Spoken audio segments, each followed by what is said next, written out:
Ela Tase nuk ishte thjesht një sportiste, por simboli i gjallë i triumfit, dinjitetit dhe shpirtit të pathyeshëm të një gjenerate të tërë.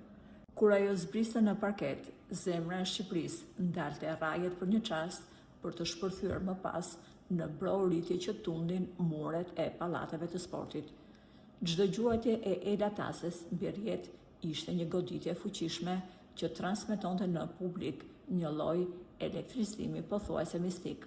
Kur luante Dinamo, rrugët e qyteteve zbrazeshin plotësisht dhe të gjithë njerëzit mbërtheheshin pas ekraneve bardhë zi.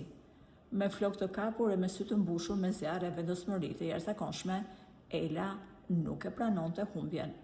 Ajo ishte kapitenja që udhëhiqte shoqet e saj drejt fitoreve të pamendueshme europiane, duke i falur një populli të tërë, lot gëzimi dhe krenari të papërsëritshme. Nëse kjo është pjesa që njohim për Ela Tasen, ka edhe një pjesë tjetër të sportistes që pak dihet. Bëhet fjalë për lidhjen e saj me Ardit Xhebrean. Ardit Xhebrea dhe Ela Tase kanë një lidhje të afërt familjare përmes martesës.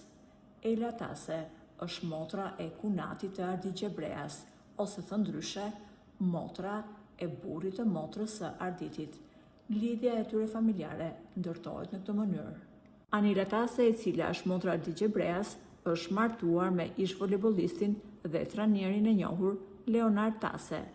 Legjenda e voleybollit shqiptar, Ela Tase, është motra e Leonardit. Për shkak të kësaj krushësie të ngushtë dhe jetës së përbashkët familjare në Tiranë, ata njihen për marrëdhënien shumë të mirë dhe të respektuar që kanë mes familjeve të tyre.